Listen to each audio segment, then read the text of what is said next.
Hello, welcome to the Paper Snob. This is Tara. Today I am working on a YouTube hop called Christmas in April. Of course, if it's May, it's Christmas in May, etc. On the 25th of each month, a group of us get together for this hop and we create a Christmas layout. I really love this concept because Christmas layouts are kind of the bane of my existence, and if I didn't make myself do a layout each month, it would take me forever to get through my Christmas photos because I take so many. I love Christmas and I take tons of photos, which is awesome because I have lots of memories to scrap. But in the same note, I feel like the layouts all start to look alike and it's just hard for me to stay on track. So getting some done each month over a year really helps get them completed for my albums. I typically do a Christmas layout of each child opening presents, of each child with their stocking. I do Christmas layouts of us decorating. Sometimes I do Christmas breakfast layouts. Those photos I think are starting to disappear from my repertoire because my kids are all grown up now and they're not here for starters. And anyway, so let's talk about what I'm going to be doing. So first off, I never did finish March's 30 Days of Sketches. I have a couple handfuls of sketches left. I want to say there's 6, 7, whatever left. And this one was created by Kirsten Hughes. I will have any of her information listed below if I can find it. But here is the sketch, and it's got 2 4x6 photos on it, an L-shaped design with pattern paper, a circle, and then whatever you want to stick there, title, and then she's put some embellishment clusters on there. I have pulled 3 photos. I'm only going to use 2 of them. I pulled them because these 2 were so close together and I have to make a decision on which one of those I'm going to use. And then of course there's this one. This is when Jasper was less than a year old. He is approximately 8 months old in that photo, and he was curious about what on earth mom was doing with all of this new fun stuff to get into, and so he was all up in my business. This collection is Winter Wonderland from Heidi Swap. It is from 2019, and this was a collection that I had to have all the stuff of, and I still have it. So I pulled 3 sheets of pattern paper from the collection. 2 are from a paper pad. This one is a single sheet. I probably got that in a Peachy Cheap purchase, and then I went and asked for Christmas that year that it came out if somebody would buy it for me, and my daughter did.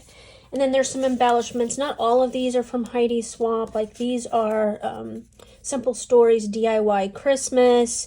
This is probably Freckled Fawn or L Studio. These are K and Company.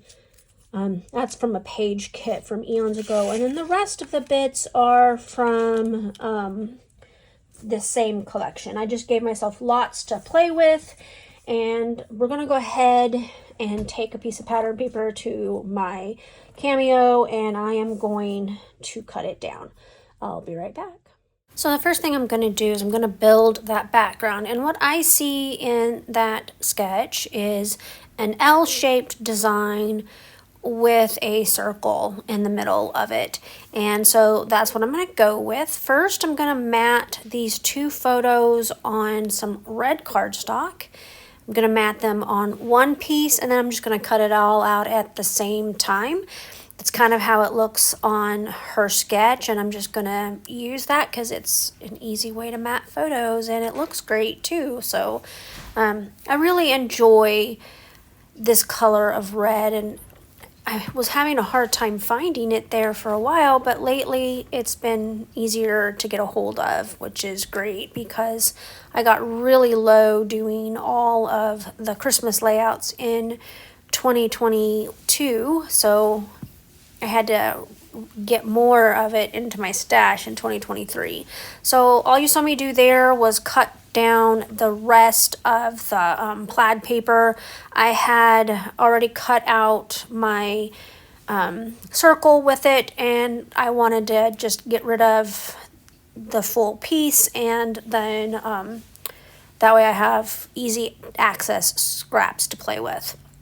So you saw me cut down the striped paper. I want to use that big floral element, and I took off 1/2 inch off that one, and I took off, I believe, 3/4 of an inch from this one.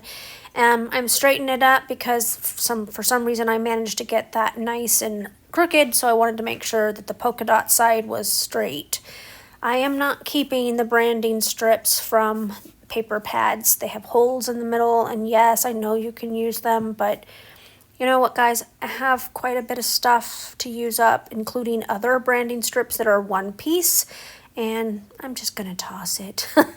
So here's my L shape with the circle tucked in. I wanted to get that plaid on the diagonal, and I also want to make sure that I get the placement of that photo right about here. Now she has a strip of paper that she had running down the middle of her photo mat. I'm using 2 tags instead, just because I had those in the collection, and it's a great way to use up tags. So I just tucked them top and bottom. I'll use my ruler later when I glue things down to make sure that they're even. If you know me, you know I don't get out the ruler very often, but sometimes I do, and this is one of those times. So I wanted to make sure I got some journaling on here, and I really like this little journaling element, but where the date is, I don't really need it because I've put the date already up in the upper left-hand corner of that top photo. It says December 9th. Those photos were taken December 9th, and I don't really need to rewrite the date anywhere else. And I will also be putting the date using those wood veneer pieces that I showed at the beginning of the video. I'm using these wood grain puffy stickers for my title, and that makes a pretty easy title. I'm using the banner that says naughty, and I spelled out the word helper, and now I'm just going to kind of play around with placement of all of the embellishments. So I was actually pretty proud of myself as I was putting all of the embellishments on this layout. I actually use everything that I pulled out except that floral piece that you see up on the top of my glass mat. I end up not using that piece at all, but everything else I actually managed to get on here, so I'm pretty pleased with that. Less to put away, right? Isn't that how that works? If you don't like to put things away, you have less to put away. Anyway, I'm pretty happy with the way things are placed here, and I'm just gonna kind of move things around. Okay, I got this layout completely finished. You'll have to check out these photos up here that I'm gonna post up in the corner. While I was trying to glue this layout down, my little helper came to help. Yeah, he sat right in the middle of it. Anyway, I love how this turned out. I did go in and add the date here, the year, with the wood veneer because the month and the day are actually right there. I don't really use countdown stuff for Christmas, and so I always have all of these leftover numbers in December collections, and so I'm hoping to use up some of those this year and get them out of my stash or rehome them if I have to. So I want to thank you so much for coming to my channel today. I really appreciate those of you who take the time to like, comment, and or subscribe. You're helping me build this channel, and I appreciate you so much. Make sure that you check out that hop list below. I will list that in the description box, and also there will be a link to Kirsten Hughes's social media if I can find it. Thank you so much for being here, and you have a great rest of your day. Bye.